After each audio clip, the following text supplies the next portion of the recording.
What's up, guys? My name's Cole. You're watching Vets to Pilots. So, what we're going to be talking about today is actually using the GI Bill to pay for flight school. There's other benefits out there that we're going to get into, um, but when I was getting out, I didn't see hardly any information about using the GI Bill for flight school. There's all kinds of information about going to regular, community college, university, stuff like that, but going to a flight school, it's kind of convoluted with the VA because you can't get your private with the VA because it's not like a job. You can't fly for money as a private pilot. Um, but there's ways that you can get around that where the VA is going to pay for your private as long as you continue to go on and get your commercial and stuff like that. So that's why I'm creating this channel. There's not a lot of information. I'm trying to get it out there. It took me almost a year to figure out where I was going to go, what I needed to do, and back and forth with the VA. So stand by and we'll get into it. All right, guys, so what we're going to start with first is the two different kinds of flight schools. So you have your Part 61 and your Part 141. A Part 61 is going to be like your mom and pop flight school, right? So VA is not really going to help out with that at all. You have the Part 141, though, which is what I'm currently going to. I'm going to, if you can see over there, California Aeronautical University. That's a 141. And what a 141 is it's a college, right? So to get the VA to pay for your flight school, it has to be through a college. So there's some community colleges that you can go to, Reedley, Spartan Aviation, Tulsa, Oklahoma. Those are all 141, right? So once you've narrowed it down to this is a 141 program, you need to figure out if the VA is going to actually accept or accredit that college, right? So if you're in California, like CAU is in Bakersfield, Oxnard, and San Diego. I was actually stationed in San Diego. Didn't know there was a campus there. I'm from the Central Valley, so I came back home and then found this flight school, and I was at orientation when I found out that they actually had a campus in San Diego, so I didn't have to move. But irregardless, so you need to find a 141 that the VA accepts, and it's really not that hard once you narrow down to you need a 141 and you need a 141 that the VA pays for. So once you get that figured out, getting accepted into flight school as a veteran is the easiest thing, because they know they're going to get money. They know they're getting paid because of the VA, and they know you're going to pass the background check because you just got out of the military or you've been out of the military for a little bit or whatever. So it's really not that difficult to get accepted. In future videos, I'll talk about kind of what it's like your first, let's say, 10 weeks, right? Because you're going to start flying pretty quick, and yeah. So we've got the school that you're going to go to. We know it's 141. We know it's VA backed. Getting a hold of these schools, there's usually recruiters, right? Kind of like when we were joining, just not as shitty. So they're going to walk you through literally everything you need to do, every step. Like I had to write one of those entrance essays, right? I doubt they even read it. It's just, you got to follow the steps. It's just like going to any other college.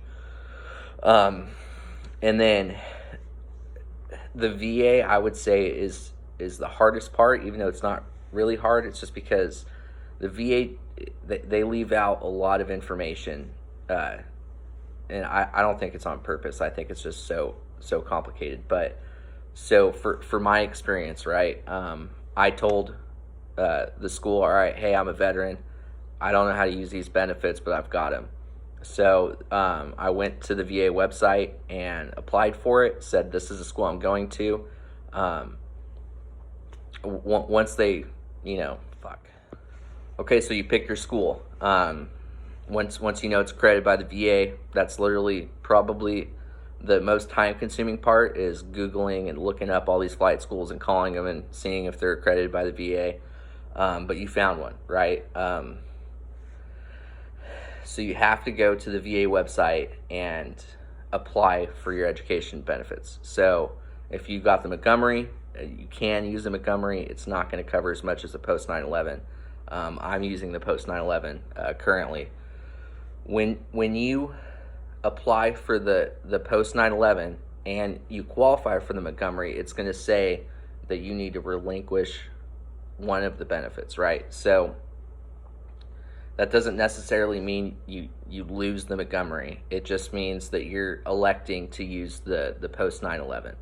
And the post 9/11 for my school, I'm doing a 1.5-year program, and it costs, I think, $124K if you were to do it out of your pocket. And the post 9/11 is going to cover $50,000 a year.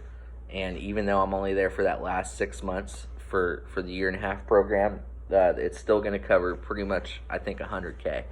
And then the other 25 or 24 or whatever it is would be under student loans. But in reality, if let's say you have a disability rating. So once you obtain your private pilot, then you can apply for VOC rehab. And VOC rehab will back pay for whatever student loans you had to get to where you were at after your private, and then you're 100% covered for the rest of the way. You have to have a disability rating. I'm not sure what the lowest rating is, but and you might not get it. I'm not saying you're going to get it if you have a disability rating, because obviously the VA can say no, because it's not one of those benefits that you're guaranteed, right? Because it's vocational rehab. So you're saying, hey, I'm broken. I need this money so that I can do this job because I can physically do this. I've never heard of somebody that gets denied for voc rehab, but I'm not going to say that's never happened. So just keep that in mind when you kind of transition from that there's a very slim chance that you don't get voc rehab and you're stuck with those student loans. So we've got the school, we've got VA. Now it's what to expect at a school. I grew a beard out, can't have a beard as a pilot. There's the professional aspect, and then it's kind of the same thing when we're in for MOPP gear. You have to get a seal on a mask, and as an airline pilot, you have backup oxygen. So as an airline pilot, you're not gonna be able to have a beard. I'm not going airlines. I think that would be boring. I'm going air tanker pilot for the fire department. But when you get to your flight school 141, I'm fairly certain all of you are gonna have to shave, unless you have like religious needs or whatever.